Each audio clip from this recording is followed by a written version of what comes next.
Hi, I'm Dr. Lawrence Tam, and welcome to this edition of Wellness Warriors Way.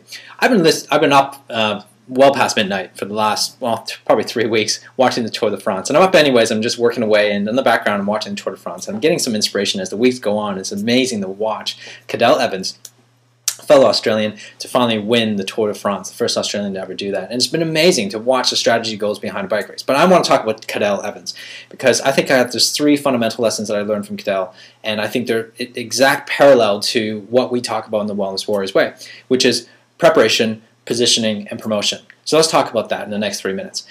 Cadel Evans obviously has a mental preparation. The first thing we talk about in the Warriors Way, if you want to become a wellness expert, is because you have to have mental and physical preparation. I mean, obviously Cadel Evans was physically prepared, but he was also mentally prepared as well. If you ever watched the pre-race of the time trial, just watching him warm up and prepare, knowing exactly where the bends and turns are, even doing the course beforehand or during the day of a 42-kilometer race, and knowing that his biggest race is going to come ahead of him, and he was preparing constantly, mentally preparing. And I think becoming a wellness expert, you got to be prepared. You got to be prepared mentally. What you're going to say, what you're going to do, how your strategy is going to become. How do you want to, really want to see yourself as a wellness expert? You got to have some fundamental background. You don't have to be the best, which we're going to talk about in a second, but you definitely have to have some preparation as a wellness expert.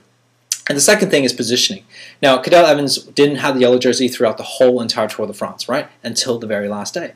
But he was always up there. He was always near the pack. He always knew. He positioned himself not to be first all the time. You don't have to be the best as a wellness expert. You don't have to be the best in your community to spread your message. You just got to position yourself to be at least somewhat there in close proximity. Not every day, but when the timing is right, that's when you take charge and prepare. The third thing as well is that you got to be willing to work at it and promote yourself. And when you promote yourself and you actually put yourself out there, unfortunately you're exposing yourself a little bit to the public. And you got to be willing to do that. You got to be willing to prepare to shed yourself and expose yourself to the world. You have to be ready to promote yourself, to take this on, and this is what you want and you're not ashamed of it. And this is what you know and you're willing to promote your message. So I think that's one of the 3 fundamental things that we learn from Cadel Evans while you become the wellness expert and become the wellness warrior ways. If you want to learn and join us in our preparation to become a wellness expert in your community, come join us in the wellness workshop, Warriors Workshop, that's coming up in August in Sydney. Come join us, check out this website, and see if it fits you. And I hope you join us. Take care. I'm Dr. Lawrence.